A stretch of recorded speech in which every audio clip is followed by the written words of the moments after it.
Hello there, Sir from 17 once again, bringing you the first section of Chapter 4 in my Castlevania Lord of Shadows Night difficulty video walkthrough. And this level is entitled The Mountain Fortress.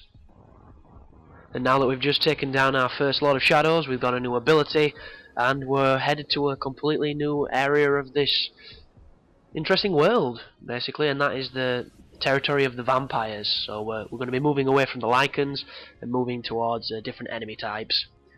And all this level really serves to benefit the game is it's a little transitional period between those two areas. And you're going to be introduced to the sword masters, which are the animated robes with a sword that will attack you. They're pretty interesting. You're also going to get introduced to an interesting sub-boss, which is a giant kind of like ogre dude, Cyclops guy, who we're going to fight in a couple of minutes. And you're also going to be introduced to a crow witch, who is the boss of the next level. But Chapter 4 in itself is only, I think, 2 levels long, so it's pretty short compared to 2. 2 is pretty epic. And it's not too challenging either. Everything, I mean, me personally, the only thing I found difficult about this game was the fact that it doesn't give you full health when you restart a checkpoint. So you restart the checkpoint with the same amount of health as you had before. And that to me is kind of bullshitty, because it can put you in situations that you didn't necessarily have to be in.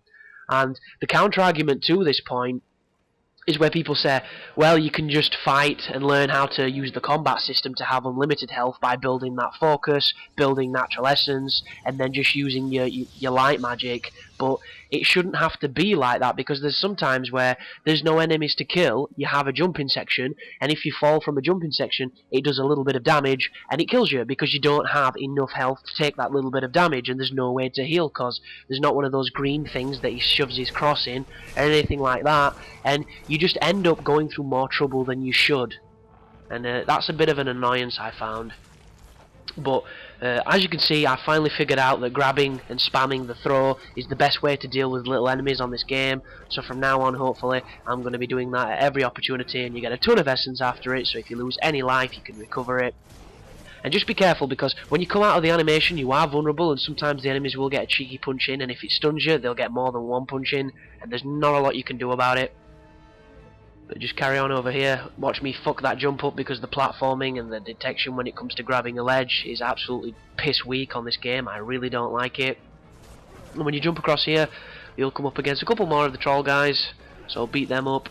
And we're also going to be introduced, I think, on this level to the Chupacabra, which is quite possibly the worst fucking idea ever made in a game, so look forward to that. But there's not too much really to talk about here, so instead I'm going to talk about something that baffles me, and that is the modern phenomenon of a television show that is exactly the same every single episode, never changes, yet never ends. So it always has continual funding, and there's a lot of TV shows that have gone on like that, like Murder, She Wrote seemed to go on for fucking ever when she seemed to do the same thing in every single episode, and various other television series, and even the ones that you really like that did end, that you wish had carried on. It's kind of a good thing that they didn't, because you look at this thing I'm about to mention and you wonder, what is the fucking point? Who is this program for? Who is even watching this program? It's just madness. And I'm talking, of course, about Midsummer Murders. And for anybody who's not familiar with this program, I think it might only be on English and British television.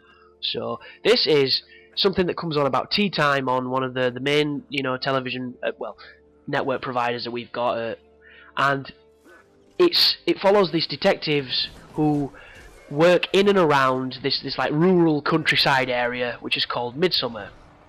And it's like fucking all poncy, and there's nice little cottages, and it's a lovely idyllic little place, very scenic and all that kind of good stuff. But anybody that visits there dies every single time. Anyone who's new to the village is doomed. They turn up in that place, 5 minutes later they're dead, and they have another mystery to solve of why this most recent tourist just got killed. And it always makes me wonder, why the fuck would anybody go to this place when all that happens is people die? It's unbelievable. It's like if you were buying a house and your realtor told you that they've got a fantastic property on Elm Street. It's a fantastic price because it's had, discounts knocked off it thanks to a couple of recent tragedies that occurred every other week in the bloody accommodation because Freddy Krueger likes to kill himself some teenagers during their dreams. It's like, come on, son, that's not even how it's going to work. But this program is insidious in its reliability every single day that it's on, and it's just perpetual. It's garbage, it's boring, it's dull, and everyone who visits there dies. It's just ridiculous.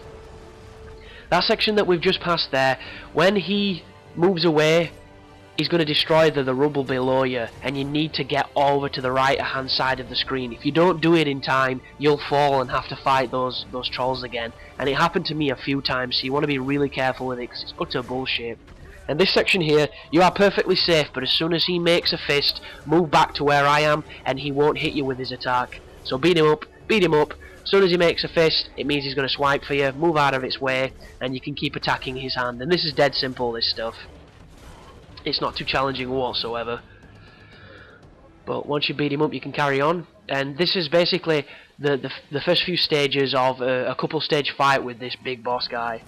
And the next one isn't difficult, it's just he does a lot of damage and his attacks have a ridiculous radius. So if you were playing something like God of War, you would be able to figure out where the radius was and how you could dodge it. But this is more akin to, say, you know, the Gorog fight in The Force Unleashed 2, where the mechanics themselves are sound until you put them to the test, and then you realise that it's been programmed by people that don't know the action genre well enough to make a responsive game.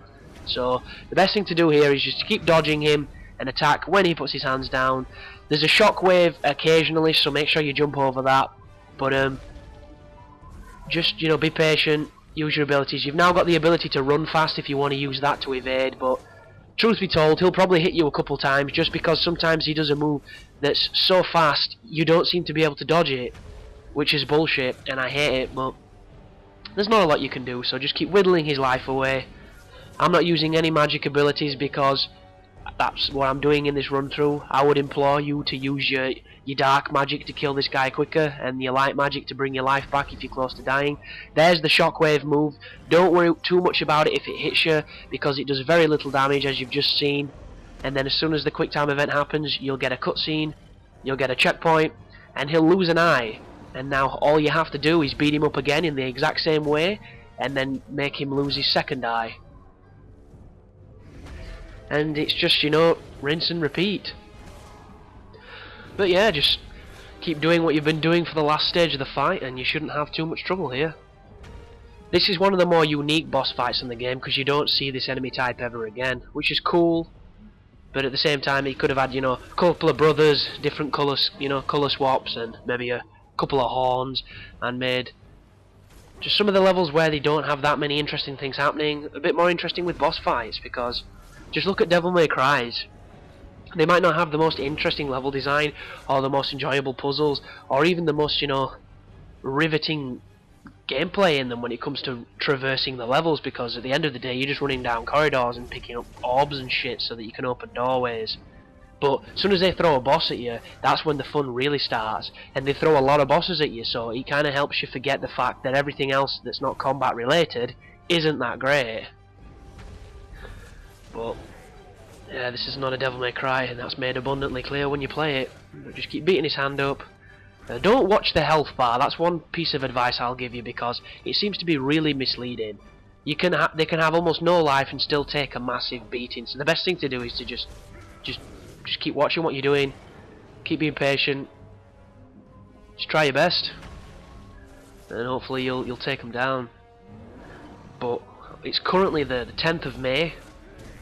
And it's I think it's a Tuesday. Don't hold me on that though. It's been a late night. And Brink comes out very soon. It comes out on Friday, and I'm hoping to get it a little bit early, maybe Thursday. It could be Wednesday if I get lucky from the retailer that I use. And I'm going to be playing the shit out of that game with a couple of my friends on my first playthrough, and then the second playthrough, which I'm going to make the guide for, I'm going to do it solo if I can, all depending on what that means. And I don't know what the difficulties are like on the game, so it might just be a solid playthrough. But I can't wait for it, and I'm hoping it's going to be another one of those watershed moments for my channel, because to be completely honest, my view count, my subscriber increase, all the statistics that matter on YouTube at this moment in time, have suffered a little death in inactivity of what they've been doing, and I don't know if that's because I've not had that many guides coming up, or there's, I've not managed to get Portal 2 and a few other things, so I've not been able to get anything too interesting up on my channel aside from Call of Duty and a bit of Castlevania. But regardless of whatever reason, my subscribers have slowed down a big time, and the view counts are just sinking. So Brink is hopefully going to be the rejuvenation that I need to get a bit more interest and get a bit more people coming back, because at the moment in time my videos are generally averaging about 30 views from the 30 subscribers out of the 300 I've got who are actually up for watching the stuff I do and watching pretty much anything. And those people know exactly who they are, so thank you a hell of a lot. You guys keep me going. And the rest of the subscribers that might not be as constant with YouTube, it's nice when they do show up and show some support. But I'm just hoping that Brink will be that stepping stone that I need, because there is a ton of good games coming out. I'm going to be doing like a Portal 2 guide and stuff like that. It's just I'm not buying Portal 2, so that's why it's late. I'm buying Brink, so that's how I can get it on time. And it's a little bit similar to how I managed to get Dead Space 2 out so quick, because I wanted to buy it and I did. Same with Bulletstorm, I bought it. Same with like when Gears 3 comes out, I'm going to buy that. There's not going to be any waiting for those guides. But just a little update on the politics and the economics behind what you see. And right now, you're going to be fighting a ton of these dudes, these big nose troll guys, in this little arena. When you kill enough, that grate to your right, or to my right now, one of the big ones is going to bust out, and you need to beat him up so that you can use him to destroy the gate that's blocking your path. And this can be a challenging fight if you're not comfortable with fighting the trolls when there's other things in the environment, because these little bastards, they're not that challenging, they don't do that much damage, but they will put you off while he's attacking you. They can throw rocks at you, they can do all sorts of silly stuff, and they will actually stun you so he can hit you. And it's really bad news, so it's one of those where you want to just be as patient as you can, focus on the big troll, be as evasive as possible, and just play it smart. Play it the best way you can, because there's nothing worse than having to keep repeating a checkpoint. And the checkpoint here is before you've even jumped through into the arena, so you have to jump through, swing, land, kill a ton of those fucking little guys, then the big guy turns up, then you have to kill him with the little guys. And I actually think I use the light magic on this fight because I was getting sick of seeing the checkpoint because I kept fucking it up. But if he picks up the big girder there, that the big rock bat or whatever it is, you can sync block it, as you've just seen me do. The only moves you can't sync block are when they glow white or if it's a shockwave, so be very aware of that. See what I mean? Right there, sync block him, counter attack him, and maybe I don't use light magic on this fight. I made pretty quick work of that guy, so as soon as you're on top of him, the fight is over, the challenge is over, and you just have to bust the door down. But I'm probably going to stand around here and kill some of the little guys just to get some vengeance, because that's how I roll. But when you bust through this door, it's Chupacabra time. And the Chupacabra, well, I was under the impression, was the Mexican Bigfoot. And the Mexican Bigfoot on this game is a little shit who wears like a fucking shell suit and steals your stuff.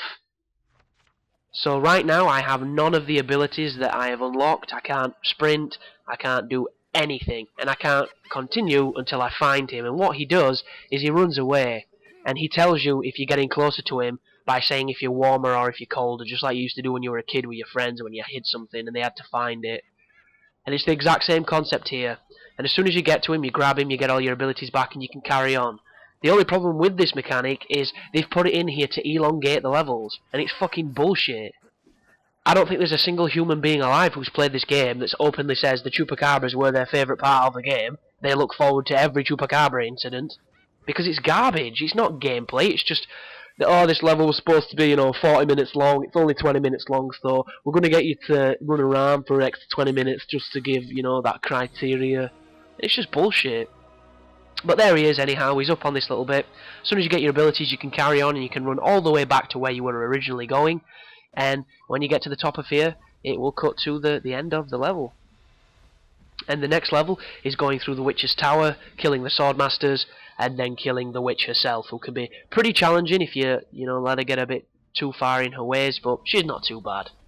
Anyhow guys, as per usual, thanks for watching my videos, thanks for supporting my channel. I hope the guide's helping, I hope you're enjoying it. I'll see you in the next chapter. You take care now.